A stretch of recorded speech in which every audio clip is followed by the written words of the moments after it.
In a vast expanse of the Andromeda sector, where alien civilizations thrived for millennia before humanity took its first breath, there existed a universal truth that every species accepted without question.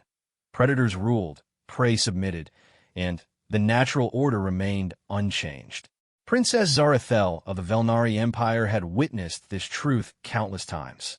Her people, with their crystalline skin and telepathic abilities, had dominated lesser species for over 10,000 years. When the primitive humans arrived in their crude metal ships, seeking knowledge and alliance, she saw nothing more than another species destined for subjugation. The human who stood before her throne that day was unremarkable by any galactic standard. Average height, soft skin, no natural weapons, no psychic abilities, no technological marvels that hadn't been borrowed from other species. Marcus Chun, they called him. An engineer, a student, a nobody from a backwater planet who dared request apprenticeship under the Empire's greatest minds. Dismissed, she had said with barely concealed disgust. Return to your kind, and tell them the Velnari do not waste time on inferior species. She never imagined that within one solar cycle, every apex predator in known space would whisper his name in fear. She never suspected that this inferior human would become the reason ancient terrors from the void's edge would retreat to the darkest corners of the galaxy, trembling at the mere mention of his species. The princess had made her first mistake the moment she underestimated humanity. It would not be her last. The crystal spires of Velnari Prime stretched toward the twin suns like frozen lightning, their surfaces reflecting the purple-tinged atmosphere in brilliant displays of refracted light. Within the highest tower, the throne of dominion cast its own luminescent glow, carved from a single piece of quantum-resonant crystal that hummed with the collective consciousness of the Velnari Empire. Princess Zarathel sat upon this throne, her crystalline skin shifting through shades of deep blue and silver as her emotions fluctuated. Around her, the greatest minds of the known galaxy had gathered for the annual conclave of wisdom, where promising students from across 47 star systems came seeking apprenticeships with the Empire's most brilliant scientists, engineers, and scholars. The morning had proceeded as expected. Young Krextar from the Mantid hives had demonstrated their species' natural affinity for bioengineering by reshaping living tissue with mere thoughts.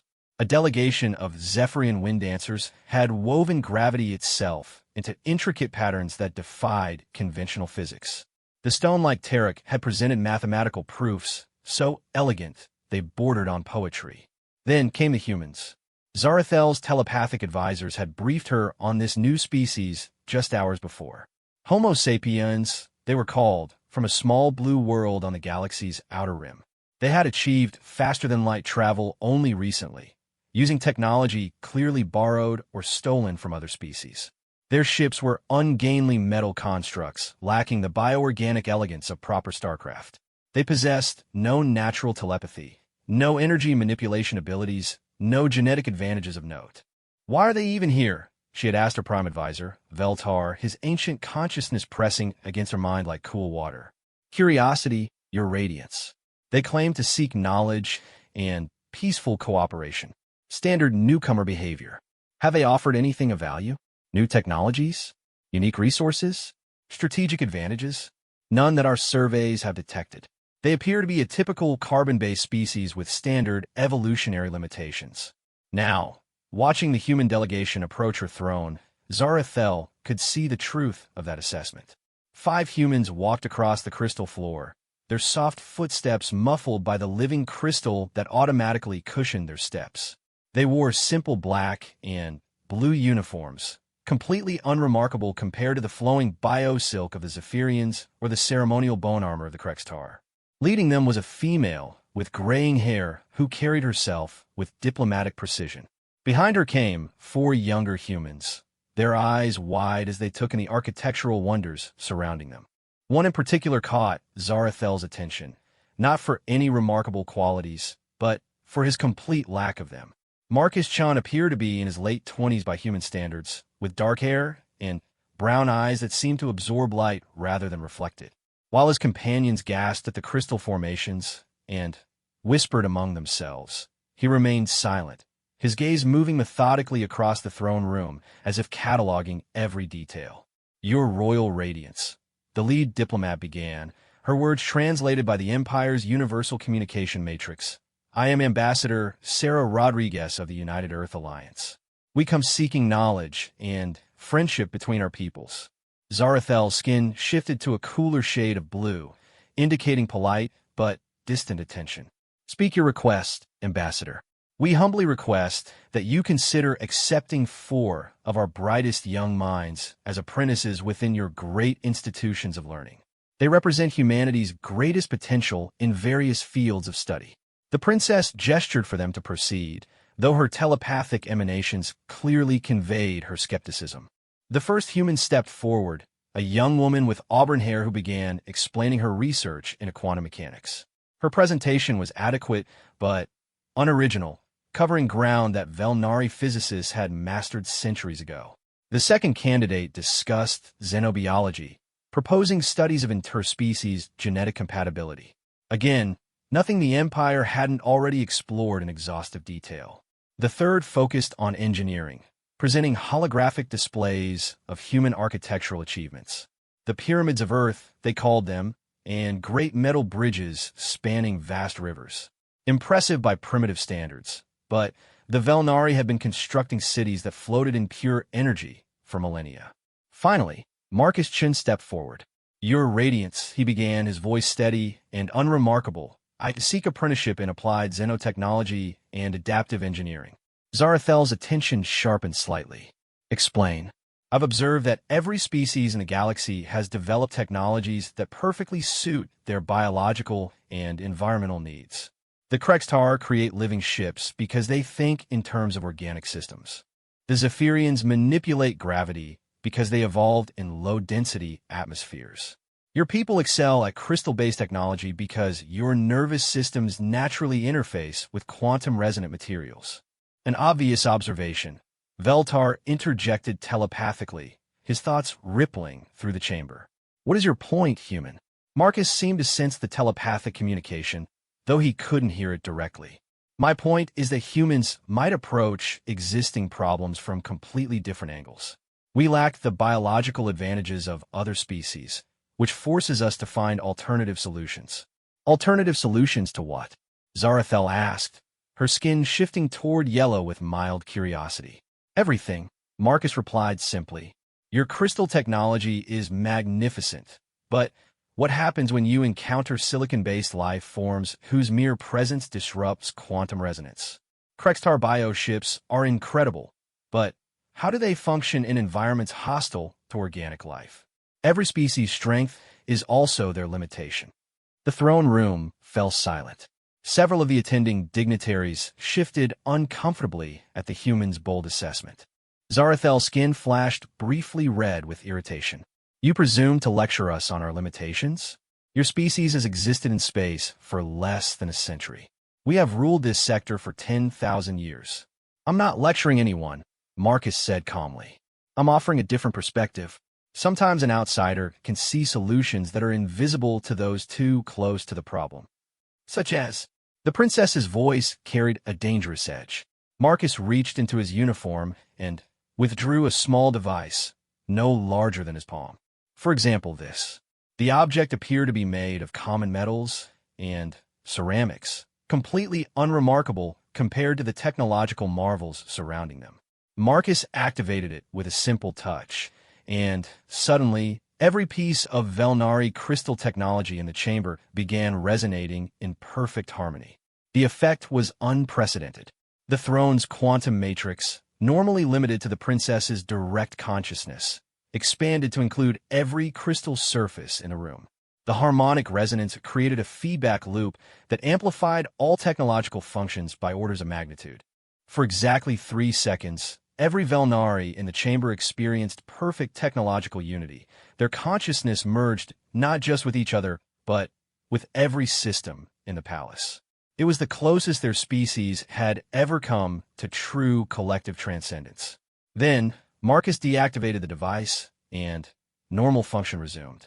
The silence that followed was deafening. "Ow! Veletash telepatik visper berli registered."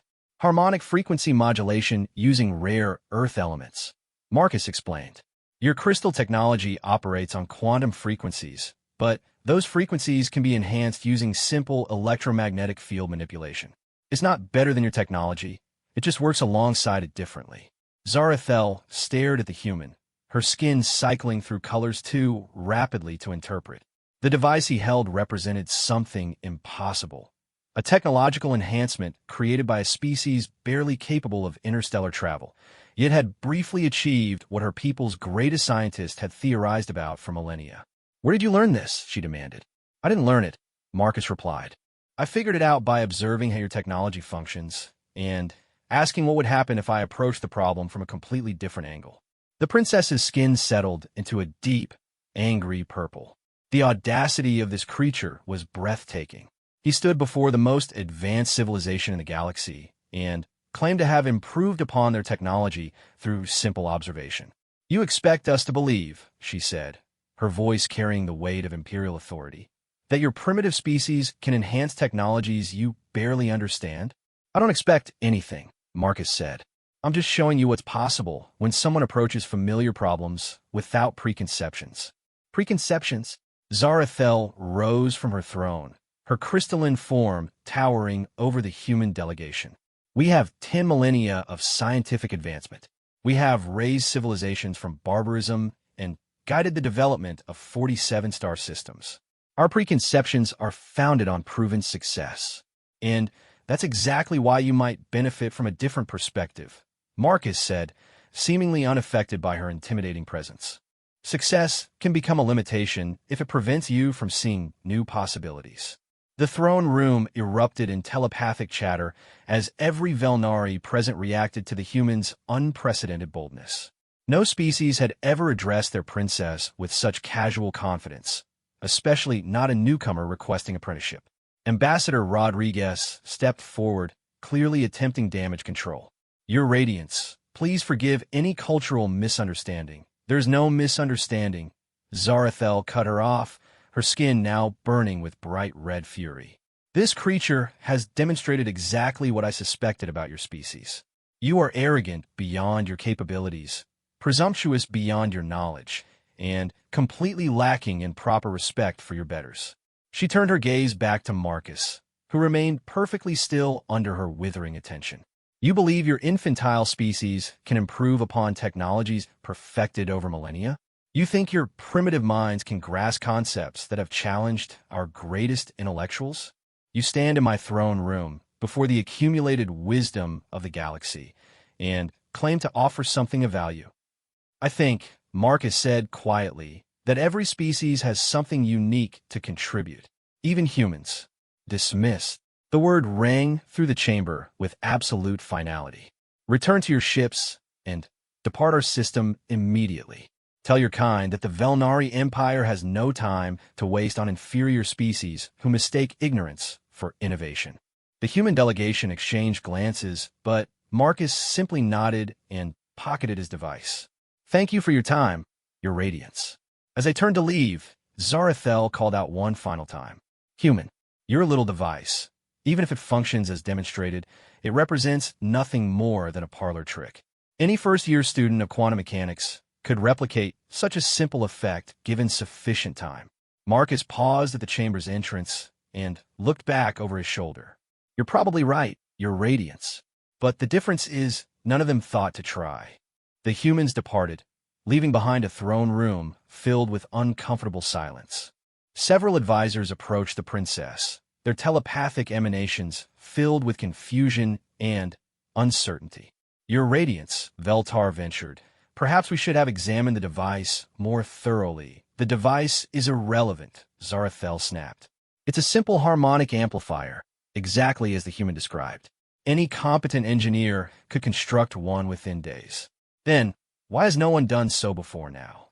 The princess turned away from her advisors, staring out through the crystal walls at the vast city spreading below. "Because it never occurred to anyone to try such a crude approach to elegant technology. Should we perhaps reconsider?" "No." Her skin had settled into cold, determined blue. "The humans have proven exactly what they are, a species that mistakes accident for achievement. They stumbled upon one minor enhancement and believe it grants them significance. They will learn otherwise soon enough. As the royal court resumed its normal business, processing the remaining apprentice candidates from proven species, none of them noticed the small crystalline recorder that Marcus had left behind, attached to the underside of a decorative pillar. The device was no larger than a grain of sand and completely undetectable to Velnari sensors. It began transmitting immediately. 3-star systems away, aboard the human vessel Endeavor, Marcus Chun sat in the ship's modest laboratory, reviewing the quantum resonance patterns his hidden recorder was feeding him in real time. Around him, his disappointed colleagues discussed their failed mission and what it might mean for human-Velnari relations. But Marcus wasn't listening to their conversation. He was studying the complete technical specifications of every piece of Velnari technology in the royal palace, learning how their quantum crystal matrix operated at the most fundamental level. The princess had been right about one thing. The harmonic amplifier was indeed a simple device that any competent engineer could construct. What she didn't understand was that Marcus had built it in 15 minutes using materials from the ship's basic repair kit. Not because he was trying to impress anyone, but because he needed a reason to get close enough to their technology to plant his real device. The recorder would continue transmitting for approximately 6 months before its power supply failed. By then, he would have complete technical documentation of the most advanced technology in the known galaxy. Marcus, Ambassador Rodriguez said, interrupting his thoughts, "I know you're disappointed about the apprenticeship, but I'm not disappointed," he replied, still watching the data streams flowing across his tablet. "I got everything I came for." "What do you mean?" Marcus looked up at her with a slight smile. The princess was right. Humans don't think like other species. We don't respect limitations. We don't accept impossibilities. And we definitely don't ask permission before we innovate. "I don't understand." "You will," Marcus said, turning back to his work. "Just give me 6 months." As the Endeavor departed Velnari space, its passengers unaware of the treasure trove of data flowing into their ship's computers, Princess Zarathel stood on her palace balcony, watching the primitive human vessel disappear into hyperspace. "Good riddance," she murmured to herself, already dismissing the encounter from her mind. It would be the last peaceful night's sleep she would have for a very long time. 6 months had passed since the humiliating dismissal from Velnari Prime, and the galaxy had largely forgotten about the brief diplomatic overture from the insignificant human species. Trade continued along established routes. The great powers maintained their delicate balance of territorial control, and the natural order remained undisturbed. At least, that's what everyone believed. The first sign that something had changed came from the Outer Rim monitoring stations, those lonely outposts that watched the dark spaces between star systems for pirates, rogue asteroids, and other hazards to interstellar commerce. Station Omega 7, positioned at the junction of 3 major shipping lanes, had been tracking an unusual energy signature for several days. Commander Crixtel of the Arcturian Defense Force studied the sensor readings with growing confusion. The signature appeared to be artificial, but it didn't match any known technology in the galactic database. More puzzling still, it seemed to be moving at impossible speeds, faster than any recorded vessel, yet leaving no trace of conventional propulsion systems. "Run another deep scan," she ordered her sensor operator, a young Velnari technician whose crystalline fingers danced across quantum crystal control interfaces. "Focus on subspace distortion patterns." "Ma'am, I've run 12 scans in the past hour. The readings remain consistent, but impossible. Whatever's generating the signature is traveling at roughly 15 times the speed of our fastest interceptors, while producing energy emissions equivalent to a small star." Crixtel's mandibles clicked nervously, a sign of deep concern among her insectoid species. "That's impossible. No civilization has developed propulsion technology that advanced. Even theoretical models suggest such speeds would require energy sources beyond our current understanding. Should I alert Sector Command?" Before she could respond, the energy signature suddenly vanished from their sensors completely. "Where did it go?" Crixtel demanded. I don't know, ma'am. It simply stopped existing. No deceleration, no course change, no energy dispersal. One moment it was there, the next. The sensor operator's explanation was interrupted by a new alarm. Every screen in the monitoring station suddenly displayed the same message: "Incoming transmission. unknown origin. Crixtel activated the main communications array, expecting to receive a standard identification request from whatever vessel had produced the mysterious readings. Instead, a human face appeared on her view screen. She recognized him immediately from intelligence briefings that had circulated after the Velnari incident. Marcus Chun, the engineer who had been dismissed from Princess Zarathel's court for his presumptuous behavior. But something was different about his appearance. His eyes held a confidence that bordered on predatory, and behind him, she could see technology that defied easy categorization. Commander Crixtel of Station Omega 7, Marcus said, somehow knowing her name and position despite the fact that his species had no official diplomatic contact with the Arcturian Defense Force. I apologize for any concern our approach may have caused your monitoring equipment. How do you know? Crixtel began, then stopped herself. More important questions demanded answers. What kind of vessel are you operating? Our sensors detected impossible energy readings. Nothing impossible, Marcus replied with a slight smile. Just improbable by current galactic standards. I'm calling to arrange a meeting with your sector commander. I believe we have something your people might find interesting.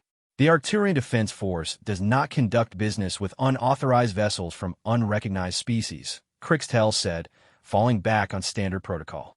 Identify yourself properly and state your business through official diplomatic channels. I understand your position, Commander, but I'm afraid official channels won't be sufficient for what I need to discuss.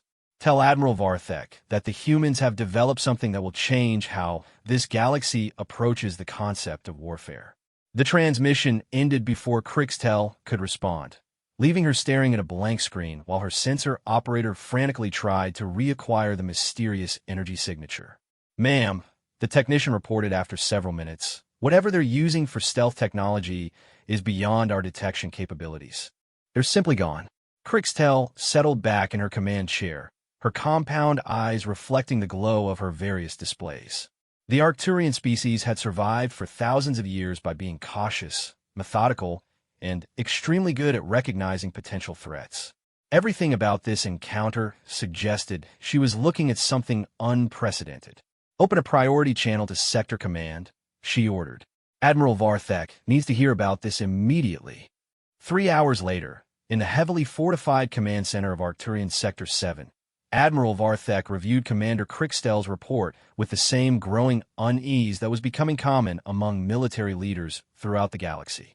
Similar incidents had been reported across 43 star systems in the past week, all involving the same impossible energy signatures and the same human requesting meetings with senior military personnel. The Admiral was a veteran of 6 major conflicts and dozens of smaller engagements.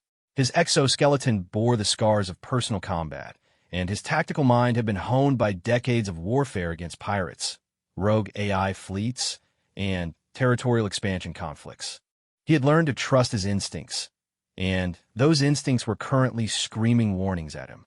Has anyone actually granted one of these meeting requests? He asked his intelligence chief, a pale Velnari whose telepathic abilities made her invaluable for gathering and analyzing information. 3 sector commanders have agreed to preliminary discussions, Yelmira reported, her crystalline skin shifting through shades of concern. The Hegemony, the Draconian Empire, and the Free Worlds Coalition have each authorized limited contact. Any reports from those meetings? That's what concerns me, Admiral. The meetings occurred, but the details remain classified at the highest levels. All we know is that each government immediately increased their military production quotas after the discussions concluded. Varthek's mandibles ground together thoughtfully. Increased by how much? The Hegemony has tripled their shipyard capacity. The Draconians are retrofitting their entire fleet. The Free Worlds Coalition has activated reserve construction facilities that have been dormant for decades. That suggests they either perceived a massive threat or discovered a significant opportunity, the Admiral mused. Either scenario makes me extremely nervous. Before Yelmira could respond, her consciousness suddenly went rigid as telepathic emergency signals flooded her awareness. Her skin flashed through rapid color changes as she processed incoming transmissions from Velnari intelligence networks across the galaxy. Admiral, she gasped, I'm receiving priority alerts from every major intelligence service. Something's happening in the Kethmar system. Varthek immediately activated the command center's main tactical display, showing a three-dimensional map of the local galactic region. The Kethmar system appeared as a cluster of red dots indicating high-priority military activity. Specify the nature of the incident. Unknown vessels have engaged a Shadowkin hunting fleet, Yelmira reported, her voice tight with disbelief. Sir, the Shadowkin are retreating. The command center fell silent. Every being present understood the implications of that statement.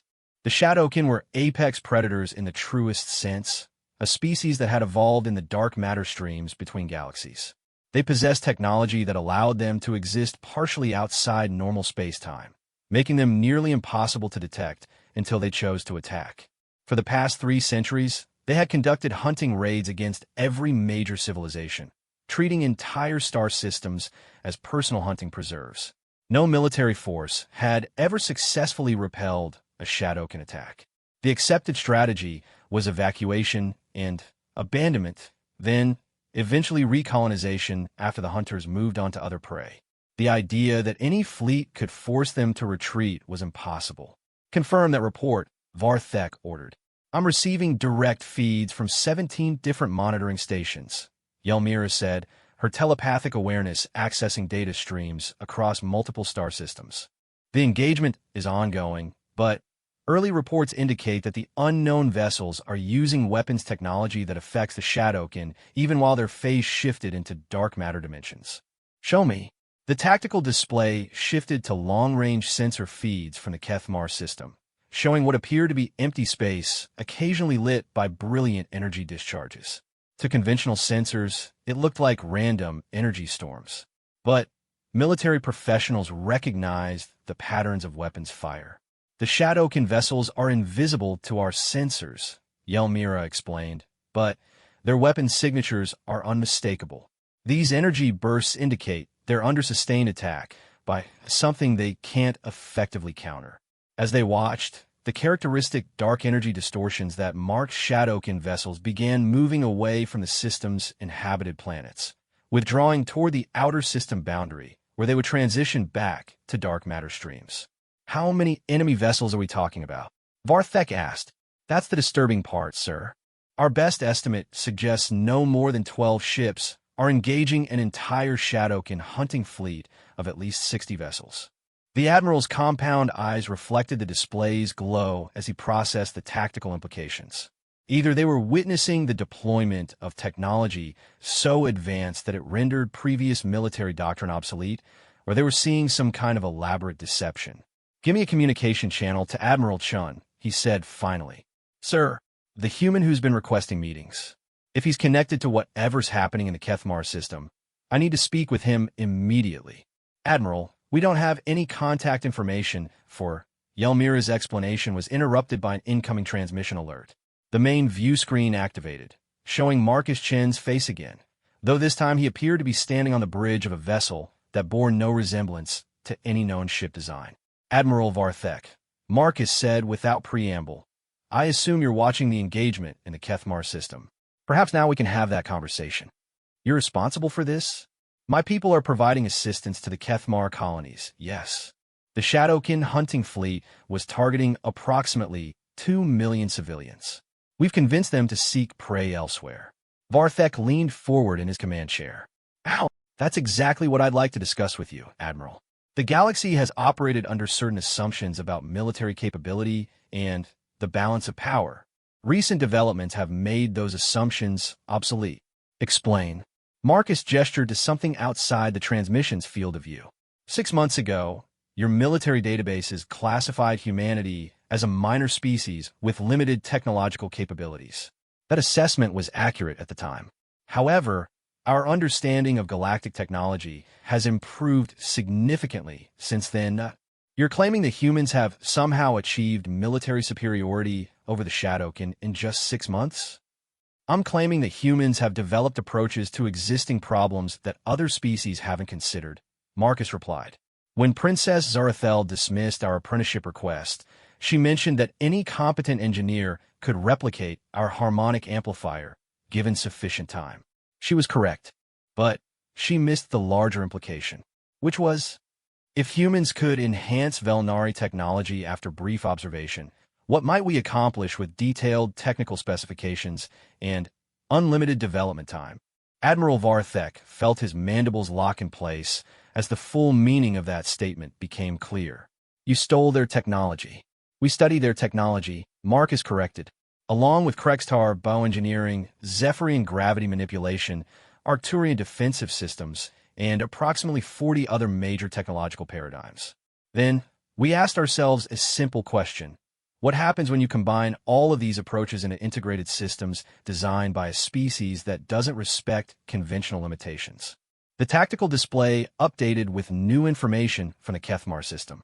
The Shadowkin fleet had completed its withdrawal, transitioning back to dark matter streams and departing the system entirely. In the aftermath of their retreat, 12 human vessels became visible to conventional sensors for the first time.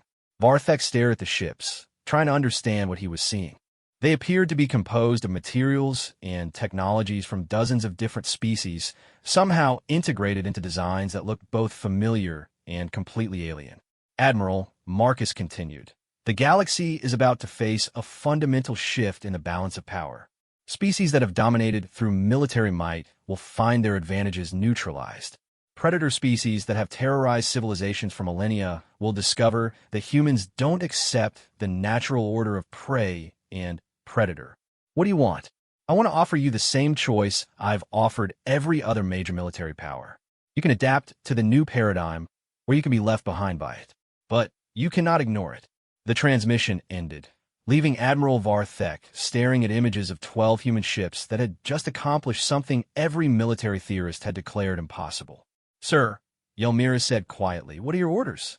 The Admiral studied the tactical display for several long minutes, watching the human vessels begin moving toward the edge of the Kethmar system. Their energy signatures were unlike anything in the galactic database, suggesting propulsion and defensive technologies that combined elements from multiple species in ways that shouldn't have been possible. Open a priority channel to Central Command, he said finally. Inform them that the Arcturian Defense Force requests immediate authorization for diplomatic contact with human military representatives. Sir, that would represent a significant shift in our established foreign policy. Yelmira, Varthek interrupted, his voice carrying the weight of absolute certainty. 6 months ago, the Shadowkin were the most feared predators in this galaxy. Today, 12 human ships sent them running. Our established foreign policy just became obsolete. As emergency communications flooded the galactic networks, carrying news of the Shadowkin retreat and rumors of human military capabilities, one transmission stood out among all the rest. It was addressed to Princess Zerathel of the Velnari Empire, and it contained only a brief message. Your Radiance, this is Marcus Chun. I believe it's time for us to discuss that apprenticeship again. The message was accompanied by detailed technical specifications for every piece of Velnari technology in the Royal Palace, annotated with improvements that enhanced their capabilities by orders of magnitude. Princess Zarathel read the message 3 times before the full implications sank in. The human she had dismissed as insignificant had not only stolen her people's most advanced technology, but had improved upon it beyond her species' current understanding. For the first time in her long life, the princess felt something she had never experienced before: genuine fear of another species' capabilities. That fear was about to become widespread throughout the galaxy. The news of the Shadowkin retreat spread through the galaxy like wildfire through dry grassland, carried by commercial data networks, diplomatic channels, and the whispered communications of species that preferred to remain hidden from galactic attention. Within 72 hours, every major power knew that something unprecedented had occurred in the Kethmar system. What most of them didn't know was that the encounter had been entirely deliberate. Marcus Chun stood on the observation deck of the UES Prometheus, humanity's first integrated technology vessel, watching the swirling hyperspace currents that surrounded their ship as it traveled toward coordinates that existed in no official star charts. Behind him, his senior staff reviewed tactical data from their engagement with the Shadowkin, but Marcus was focused on a different kind of analysis. Dr. Chun, his tactical officer, called out, using the title that had replaced his former rank structure. We're receiving responses to our demonstration from 37 different governments. Most are requesting immediate diplomatic contact. Any from species we haven't contacted directly? Marcus asked, still watching the hypnotic patterns outside. 15 new groups, including several we had no previous knowledge of. Apparently, word of our capabilities has reached some very secretive organizations. Marcus smiled slightly. The plan was working exactly as intended. 6 months of intensive development had produced more than just military technology. The human engineering teams had created something far more dangerous to the established galactic order. Proof that technological superiority was not permanent. Every species that had dominated others through superior weapons or defenses now faced the terrifying possibility that their advantages could be copied, improved, and turned against them. Dr. Chen, another voice called from the bridge's communication station. We're receiving a priority transmission from Admiral Rodriguez aboard the Endeavor. Marcus turned from the viewport as the main screen activated, showing the familiar face of the woman who had led their original diplomatic mission to the Velnari Empire. But Ambassador Rodriguez looked different now, wearing the uniform of Earth's newly established Galactic Defense Force and the insignia of someone who had received rapid promotion through extraordinary circumstances. Marcus, she began without preamble, I need a status report on the Kethmar operation and an assessment of galactic reaction patterns. The operation proceeded exactly as modeled, Admiral. 12 ships engaged 60-plus Shadowkin vessels and achieved complete tactical victory with 0 human casualties. The enemy retreated rather than face continued losses. Casualties on their side? 7 confirmed destroyed, approximately 20 damaged. We deliberately avoided complete annihilation to send a specific message. Rodriguez leaned back in her command chair, processing the implications. Which was that humanity can hurt them, but chooses restraint. Fear is more useful than hatred when you're trying to change behavior patterns. The Admiral nodded slowly. The rapid transformation of human military doctrine still amazed her, but she had learned to trust Marcus's strategic insights. 6 months ago, he had been an engineer seeking apprenticeship with alien civilizations. Today, he was the architect of humanity's emergence as a galactic power. What's our next objective? She asked. Marcus gestured to his tactical officer, who activated a 3-dimensional map of the local galactic region.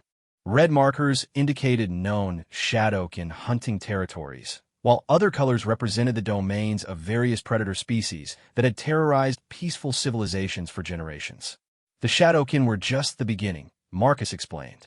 They're the most visible apex predators, but not the most dangerous. There are at least 14 other species that maintain their power through systematic intimidation and violence. You want to hunt them all? I want to demonstrate that the age of apex predators is ending, Marcus corrected. For 10,000 years, peaceful species have accepted that they must live in fear of stronger, more violent neighbors. They've structured entire civilizations around appeasement and survival rather than growth and exploration. Rodriguez studied the tactical display, noting the vast territories controlled by various predator species. That's a lot of enemies to make simultaneously. Actually, Admiral, it's the opposite. Most predator species survive by ensuring their prey remains divided and weak.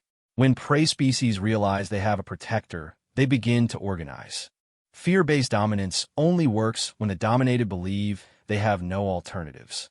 And you believe humanity can provide those alternatives? Marcus moved to another control station, activating files that contained detailed analysis of every major galactic power structure. Admiral, every technological advantage that these species use to maintain dominance is built on technologies we've already studied and improved. Shadowkin, phase-shifting, Velnari, quantum manipulation, Krextar bioengineering, draconian energy weapons. We understand all of it now. Understanding and defeating are different things, Rodriguez pointed out. The Shadowkin have been apex predators for centuries. Other species might have even longer histories of successful dominance, which is exactly why they'll be unprepared for what we can do, Marcus replied. They've never faced opposition that combines the best aspects of all galactic technologies with approaches they've never considered. The conversation was interrupted by an urgent alert from the sensor station. Marcus's navigation officer, a young woman named Sarah Kim, who had proven exceptionally gifted at integrating alien detection technologies, looked up from her instruments with evident concern. Dr. Chun, I'm detecting massive energy buildups in the Sirian Nebula, approximately 47 light-years from our current position.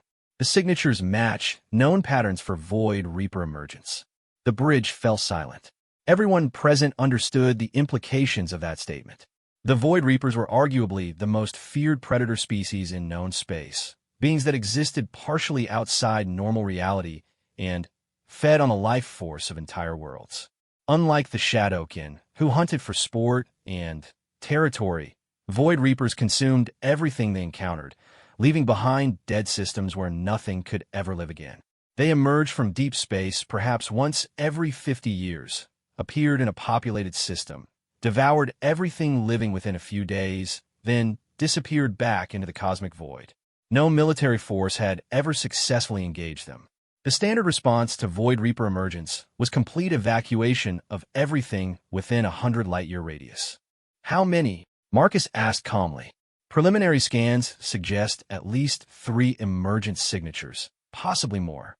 Sir, the Sirian Nebula contains 14 inhabited systems with a combined population of over 8 billion beings. Rodriguez's voice carried through the comm system with obvious concern. Marcus, tell me you're not considering what I think you're considering. Admiral, this is exactly the kind of opportunity we've been waiting for, Marcus replied, already moving toward the ship's tactical planning center. The Void Reapers represent the ultimate test of predator versus protector dynamics. They represent potential extinction for our entire species if we miscalculate. Only if we approach them using conventional military thinking, Marcus said, activating design schematics that his engineering teams have been developing for exactly this scenario. But, Admiral, what if conventional military thinking is exactly the problem? The displays around the bridge began showing technical specifications for weapons and defensive systems that combined technologies from dozens of different species in ways that had never been attempted before. Energy patterns that should have been incompatible were somehow integrated into coherent designs. Defensive matrices that utilized everything from Velnari quantum resonance to Krextar bioadaptive materials. Dr. Chun, Admiral Rodriguez, said carefully, even with our technological advantages, the Void Reapers have never been defeated. They exist partially outside normal space-time, making them nearly impossible to target effectively. Nearly impossible using existing approaches, Marcus agreed. But, Admiral, what if we don't try to target them in normal space-time? He activated another set of schematics, these showing modifications to their existing propulsion systems that would allow human vessels to partially phase shift into the same dimensional framework that the Void Reapers use for existence. You want to fight them on their own terms, Rodriguez realized. I want to prove that apex predators can become prey when they encounter something they've never seen before, Marcus corrected. The Void Reapers have never faced opposition that could match their dimensional capabilities while possessing superior technological integration. Sarah Kim looked up from her sensor station again, her expression grim. Dr. Chun, I'm receiving evacuation broadcasts from all 14 systems in the Sirian region. Exodus fleets are beginning to form, but there's no way they'll be able to evacuate 8 billion beings before the Reapers complete their emergence. Marcus nodded, having expected this development. How long until emergence completion? Approximately 60 hours. More than enough time, Marcus said, turning to his communication officer. Send a message to all evacuation fleets in the Sirian region. Tell them to continue their operations, but inform them that human forces are en route to provide assistance. Sir, should I specify the nature of the assistance we're offering? Tell them, Marcus said, his voice carrying absolute confidence, that the age of the Void Reapers is ending. As the Prometheus changed course toward the Sirian Nebula, similar messages went out to every human vessel in the galaxy. Within hours, 12 ships became 50, then 100, as Earth's rapidly expanding fleet converged on coordinates that represented either humanity's greatest triumph or its final battle. In the depths of space, ancient beings that had devoured civilizations since before most current species had developed language began to stir from their dimensional hiding places. The Void Reapers sensed the approaching human fleet, but their cosmic consciousness interpreted it as merely another group of prey species foolishly attempting to fight the inevitable. They had no understanding of what was truly approaching them. Princess Zarathel received the news of humanity's response to the Void Reaper emergence while reviewing Marcus Chin's disturbing message about her people's compromised technology. The combination of revelations had left her crystalline form shifting through colors that indicated deep psychological distress. "Your radiance," her prime advisor Veltar reported, his telepathic emanations carrying waves of concern. "Intelligence sources confirm that human vessels are approaching the Zirian region at impossible speeds. Our analysts believe they intend to engage the Void Reapers directly." "That's suicide," Zarathel responded automatically. "No species has ever survived direct combat with Void Reapers. Which is exactly why this development concerns our strategic planners," Veltar continued. "If the humans are destroyed, it resolves the technological security crisis they represent. But if they somehow succeed..." The princess didn't need him to complete the thought. If humanity could defeat Void Reapers, they would instantly become the dominant military force in the galaxy. Every species that had relied on fear and intimidation for control would find themselves facing an opponent that specialized in eliminating apex predators. "Were our military advisors recommending?" she asked. "Complete neutrality," Veltar replied. "Allow the humans and Void Reapers to destroy each other, then analyze whatever remains to determine our future strategic position." Zarathel considered this recommendation while staring at the technical specifications Marcus had sent her. Every piece of Velnari technology in the royal palace had been not just copied, but improved beyond her people's current understanding. If humans could enhance her civilization's greatest achievements after just brief observation, what might they accomplish when fighting for survival against cosmic predators? "No," she said finally. "Send a message to our fleet commanders in the region. I want detailed sensor records of everything that happens in the Zirian Nebula. If humanity is about to change the fundamental balance of galactic power, I need to understand exactly how they're doing it. Your radiance, that would require our vessels to operate dangerously close to an active Void Reaper emergence zone. Then, we'd better make sure our ships are equipped with the best possible defensive systems," the princess replied, her crystalline skin settling into determined silver. "Implement every enhancement that the human's message described. If we're going to witness the end of the age of apex predators, I intend for my people to survive the transition." As Velnari engineers began frantically implementing human-designed improvements to their technology, similar activities were taking place throughout the galaxy. Species that had dismissed humanity as primitive were suddenly recognizing that their own survival might depend on understanding what Marcus Chun and his people had actually accomplished. The Void Reapers continued their emergence, unaware that they were about to face something unprecedented in their eons of existence: prey that had learned to hunt predators. The battle for the future of galactic civilization was about to begin. The Zirian Nebula had become the most watched region of space in galactic history. Observation vessels from every major civilization maintained positions at the edge of the engagement zone, their most advanced sensors focused on an area where the impossible was about to occur. For the first time since records began, someone was preparing to fight Void Reapers in direct combat. Marcus Chun stood in the command center of the UES Prometheus, surrounded by displays that showed the tactical situation in ways that no other species could have comprehended. Human engineering teams had integrated sensors from 47 different civilizations into a unified detection network that could track targets across multiple dimensional layers simultaneously. "Emergence completion in 15 minutes, reported Dr. Sarah Kim, her voice steady despite the magnitude of what they were about to attempt. "I'm reading 7 distinct Void Reaper signatures, larger than our initial estimates." "Fleet status?" Marcus asked his tactical coordinator, Commander James Park, a former Earth military officer who had adapted to their new reality with remarkable speed. 112 vessels in final attack formation, Park reported. All ships report successful dimensional phase modifications and integrated weapon systems online. Marcus nodded, studying the three-dimensional tactical display that showed both the human fleet and the emerging Void Reapers. To conventional sensors, the space around them appeared empty except for the swirling gases of the nebula itself. But their enhanced detection systems revealed the truth.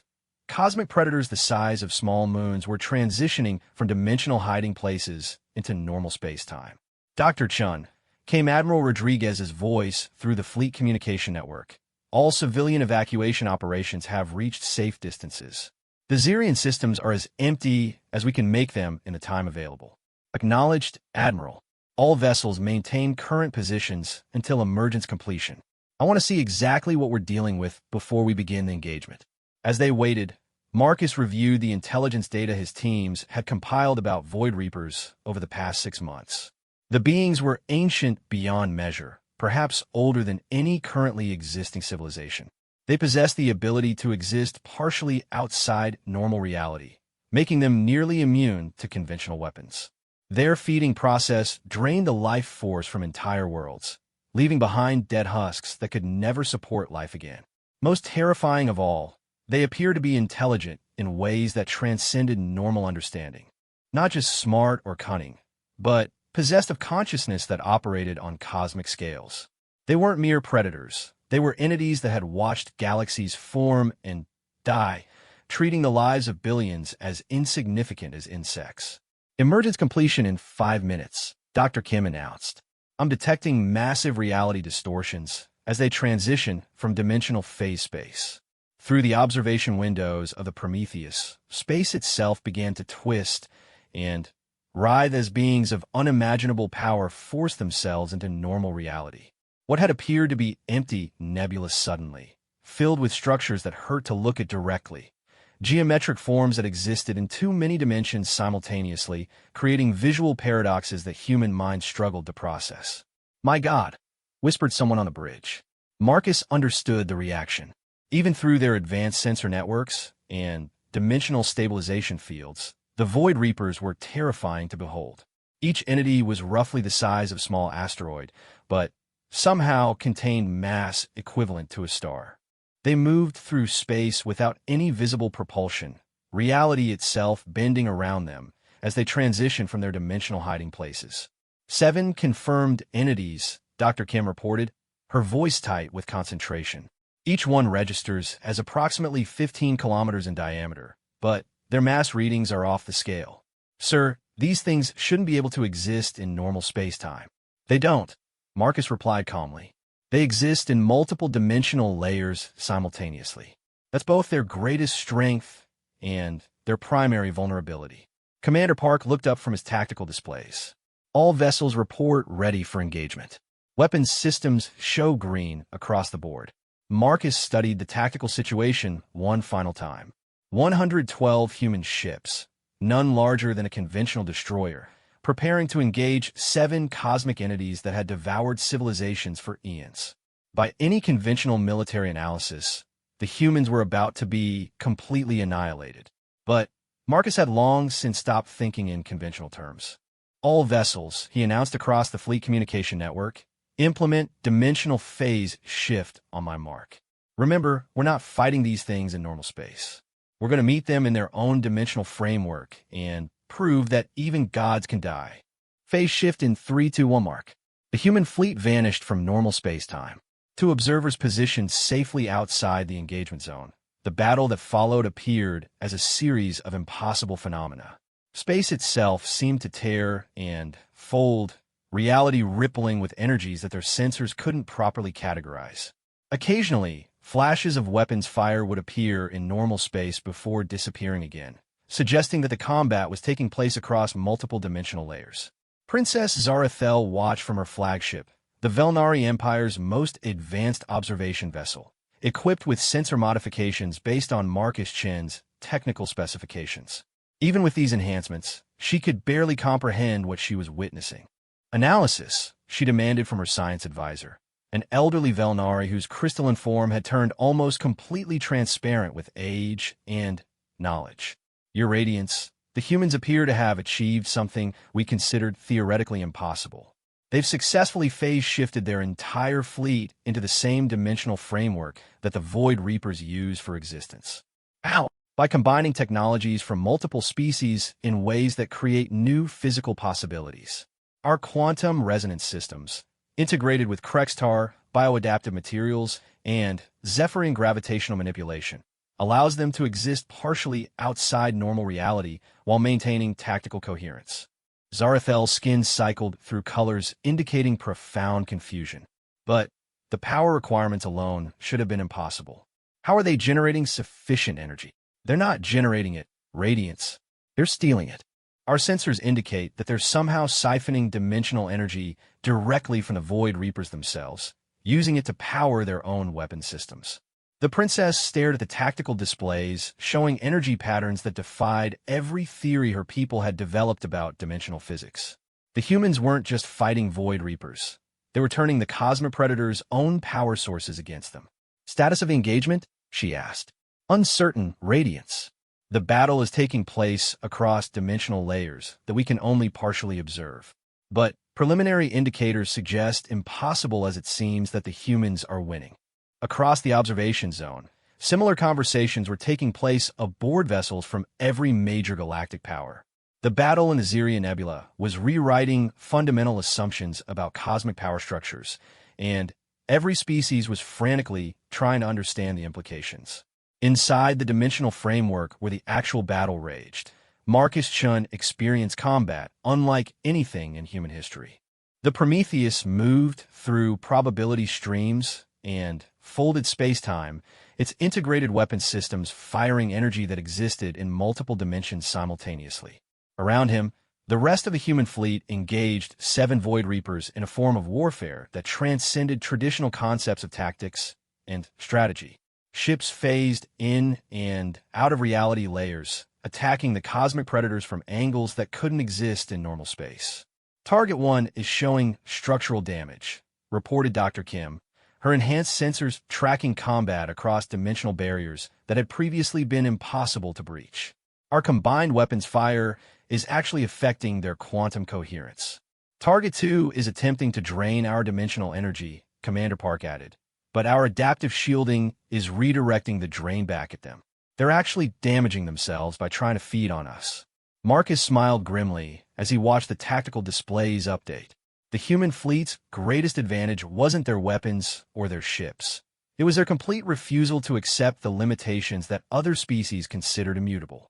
Void Reapers were supposedly impossible to kill because they existed partially outside reality. But what if you brought the fight to their dimensional framework and used their own existence methods against them? All vessels, focus fire on Target 3, Marcus ordered. Use pattern Delta 7, full dimensional cascade.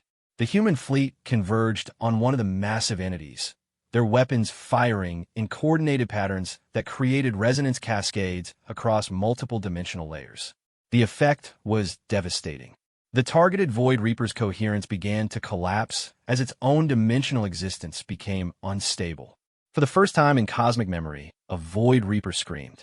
The sound transcended normal audio, rippling through dimensional space as a psychic shriek that registered on every sensor within 100 light years.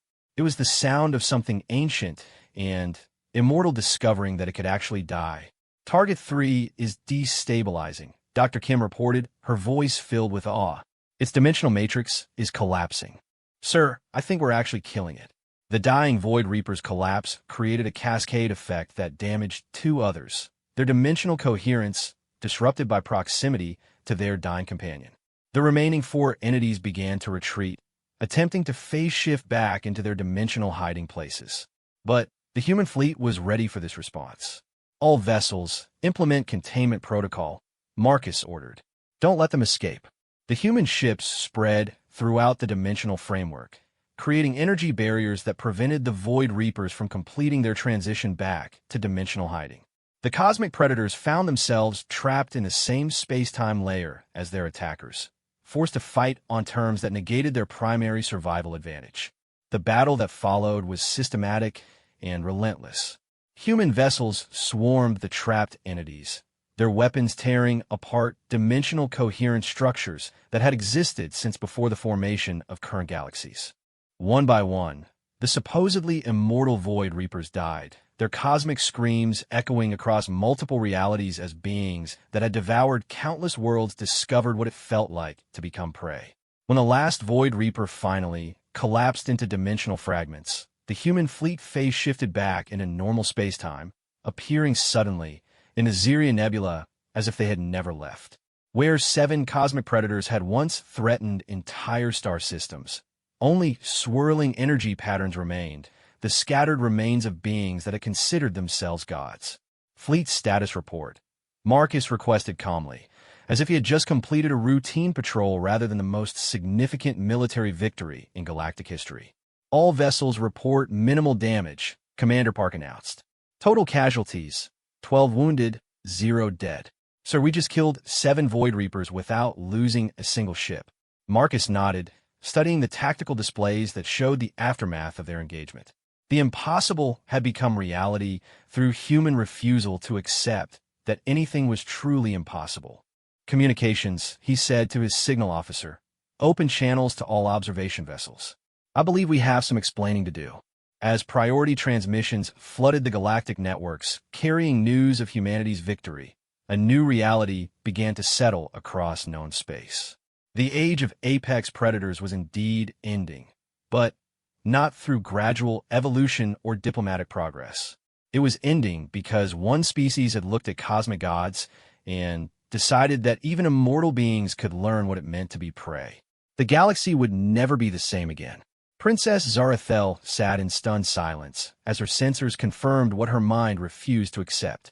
7 Void Reapers, entities that had been the ultimate expression of cosmic power, had been systematically hunted and killed by a species she had dismissed as primitive just months before.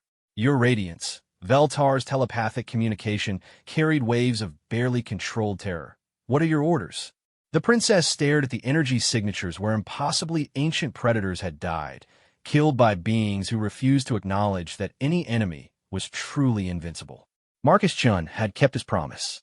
The natural order of predator and prey was indeed changing, and humanity had just announced themselves as the galaxy's new apex predators. Send a message to Marcus Chun, she said finally, her crystalline skin settling into colors that indicated complete submission. Tell him that the Velnari Empire formally requests alliance negotiations. Immediately, as similar messages poured in from every major power in the galaxy, Marcus Chun stood on the bridge of the Prometheus, watching the last energy patterns fade from what had once been Void Reapers. The hunt was far from over. 14 other apex predator species still terrorized peaceful civilizations across the galaxy. But they had just learned that no matter how ancient, how powerful, or how impossible to kill they believed themselves to be, humanity would find a way to prove them wrong. The real hunt was just beginning. 1 year had passed since the Zirian Nebula engagement, and the galaxy had transformed beyond recognition. The Great Council Chamber on Velnari Prime, once a symbol of crystalline imperial dominance, now hosted representatives from over 200 species in what had become known as the Galactic Protection Alliance. Marcus Chun stood before the assembled delegates, no longer the dismissed apprentice who had once sought knowledge from alien civilizations. The human who addressed the galaxy's most powerful leaders wore the insignia of Supreme Coordinator of Interspecies Defense, a position that had been created specifically to acknowledge humanity's role as the galaxy's protector species. The systematic elimination of apex predator species has proceeded ahead of schedule, he reported to the assembled council, his voice carrying across the vast chamber through translation matrices that have been enhanced using human-designed improvements. In the past 12 months, we have neutralized 17 different predator civilizations that had terrorized peaceful species for millennia. Princess Zarathel, now serving as the Velnari representative to the Alliance, watched Marcus deliver his report with feelings that remained complex and conflicted. Her crystalline skin maintained the neutral blue tones appropriate for formal diplomatic occasions, but her thoughts carried undercurrents of amazement that this same being had once stood before her throne as a supplicant.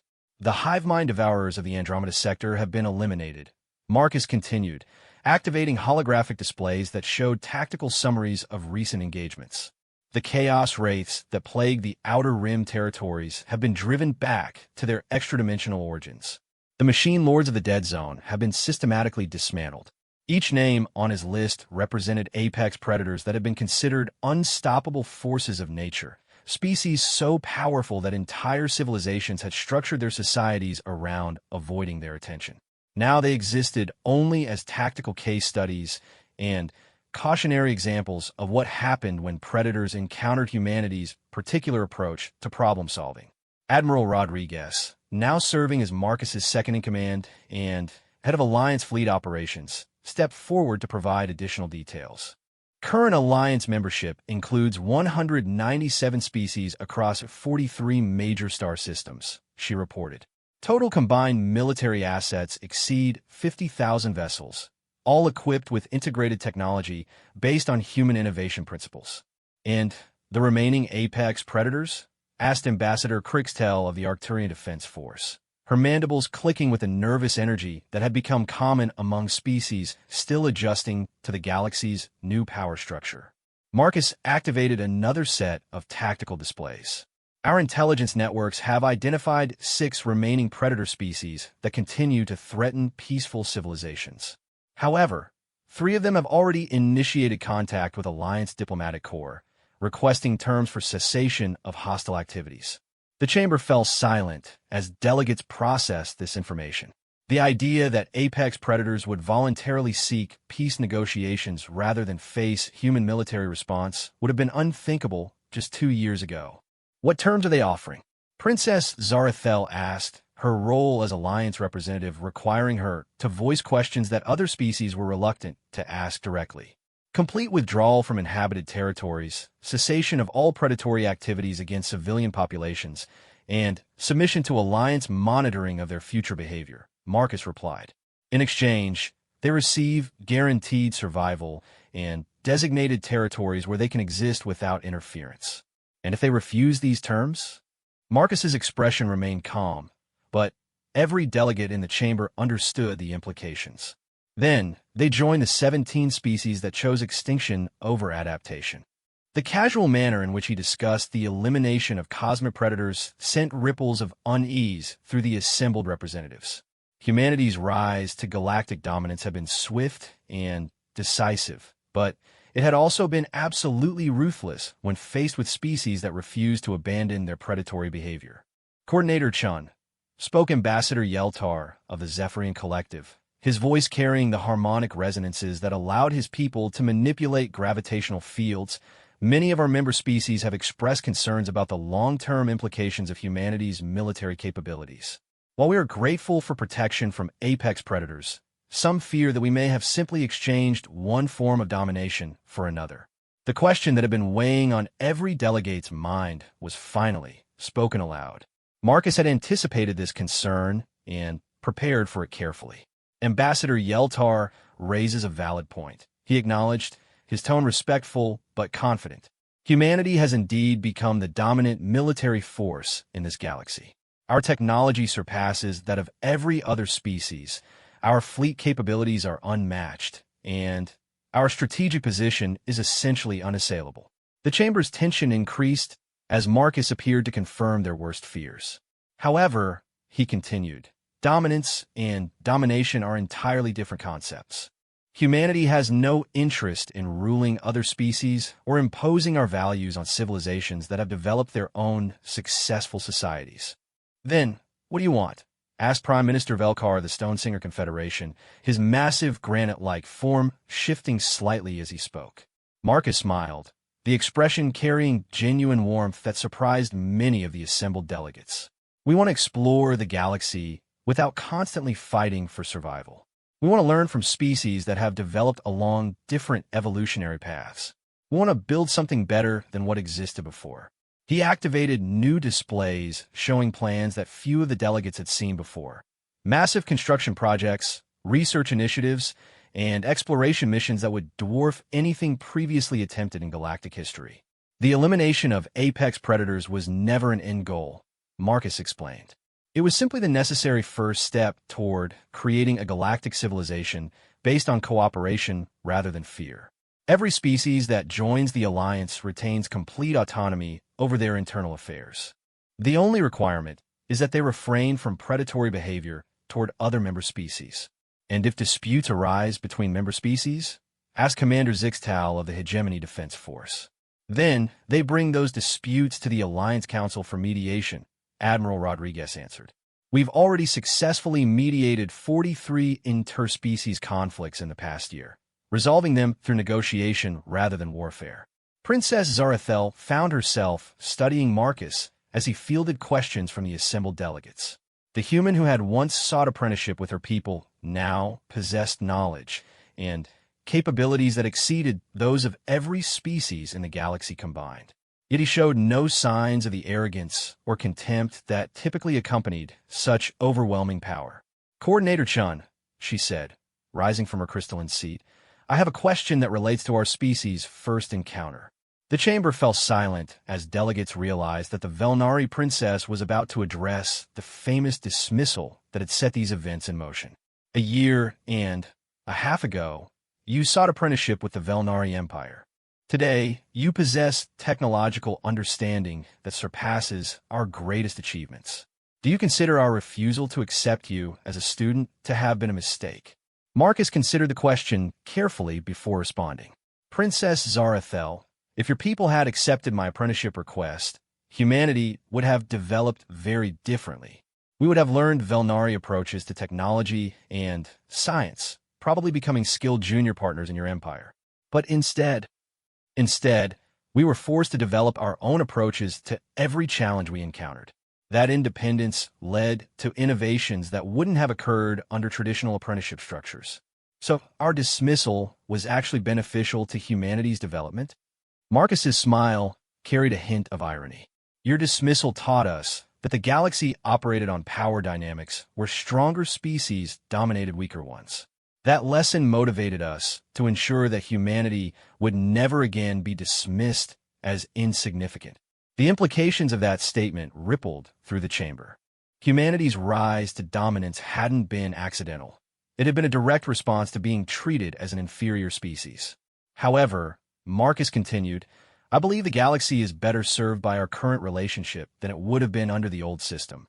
The Velnari Empire has not lost power or influence by joining the Alliance. Instead, you've gained access to technologies and opportunities that wouldn't have existed under the previous paradigm." Princess Zarathel's crystalline skin shifted to acknowledge the truth of his statement. The Velnari Empire had indeed prospered under Alliance membership. Their territory and influence expanded beyond anything they had achieved through traditional imperial domination. "What happens now?" asked Ambassador Crixtel. "With the apex predators eliminated or neutralized, what becomes of the Alliance structure?" Marcus activated one final set of displays, these showing star charts that extended far beyond the current boundaries of known space. "Now we explore," he said simply. "Our galaxy contains approximately 400 billion stars, and we've barely investigated 1% of them. There are civilizations out there that we've never encountered, technologies we haven't imagined, and discoveries that could transform our understanding of existence itself. And if we encounter new apex predators," asked Admiral Varthek of the Arcturian Defense Force, "then we'll deal with them using the same principles we've applied to every other challenge," Marcus replied. "No enemy is invincible, no problem is truly unsolvable, and no limitation is permanent if you're willing to approach it from a completely different angle." As the formal session concluded and delegates began informal discussions among themselves, Princess Zarathel approached Marcus directly for the first time since their initial encounter. "Coordinator," she said, her skin shifting to colors that indicated respectful acknowledgement, "I owe you an apology." "For what, Princess?" "For failing to recognize what your species represented. My advisors assured me that humans were primitive and had nothing to offer our civilization." Marcus shook his head. "Your advisors were correct, Princess. At the time of our first meeting, humanity was primitive compared to galactic standards. We had nothing to offer because we hadn't yet learned what we were capable of achieving. But you knew, didn't you? When you stood before my throne, you already understood what humanity could become." "I knew that humans think differently than other species," Marcus acknowledged. "I suspected that difference might be valuable under the right circumstances. But I had no idea how valuable until your dismissal forced us to prove ourselves independently."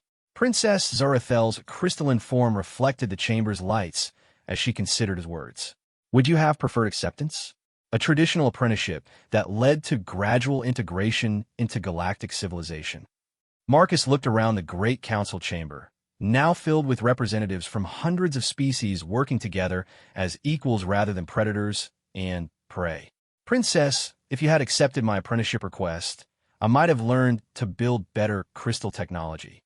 But the galaxy would still be dominated by fear. Apex predators would still be devouring entire civilizations, and billions of beings would still live in terror of forces beyond their control. So you prefer this outcome? I prefer a galaxy where a young engineer from a primitive species can seek knowledge from advanced civilizations without being dismissed as inferior, Marcus replied. I prefer a reality where every species has the opportunity to contribute their unique perspectives to collective progress. As they spoke, Admiral Rodriguez approached with final reports from fleet operations across the galaxy. Marcus, she said, we're receiving the last communications from the Entropy cult. They've agreed to full withdrawal from inhabited space in exchange for designated territories in the void between. That makes it unanimous, Marcus noted with satisfaction. Every remaining apex predator species has chosen adaptation over extinction. Which means? Princess Zarathel asked. Which means that for the first time in galactic history, every inhabited system is free from the threat of predator species, Admiral Rodriguez explained. Civilizations can develop based on their own capabilities rather than their ability to hide from more powerful neighbors. Princess Zarathel watched as Marcus reviewed the final reports, still amazed by the transformation he had brought to galactic civilization. The human who had once sought apprenticeship had instead become a teacher, showing every species new possibilities for cooperative development. What will you do now, Coordinator? She asked. With your mission accomplished and the galaxy secured. Marcus looked up from his reports with an expression that reminded her of their first meeting. The same quiet confidence, the same willingness to see possibilities that others missed. Now we begin the real work, Princess. Building a civilization that explores the universe instead of just surviving it. Creating technologies that combine the best insights from every species we encounter. Discovering what's possible when the galaxy's greatest minds work together instead of fighting each other. And if we encounter threats from outside our galaxy, then we'll deal with them the same way we dealt with the Void Reapers, Marcus replied with certainty. By refusing to accept that any challenge is insurmountable. As the Great Council chamber began to empty, delegates departing to their respective territories with plans for cooperative projects that would have been impossible under the old system, Princess Zarathel remained behind to watch Marcus Chin work. The human who had once stood before her throne as a dismissed supplicant now carried the weight of galactic civilization on his shoulders. Yet he showed no signs of being overwhelmed by responsibility or corrupted by power. Instead, he approached each challenge with the same methodical curiosity that had characterized their first meeting. She finally understood what she had failed to recognize during that initial encounter. Marcus hadn't sought apprenticeship because humanity was inferior and needed guidance. He had sought it because he understood that every species had something valuable to contribute, and he wanted to learn from civilizations that had developed different approaches to universal challenges. Her dismissal had forced him to take a different path, one that led to humanity becoming the dominant force in galactic civilization. But rather than using that dominance for conquest or control, humans had created something unprecedented, a galaxy where apex predators had been replaced by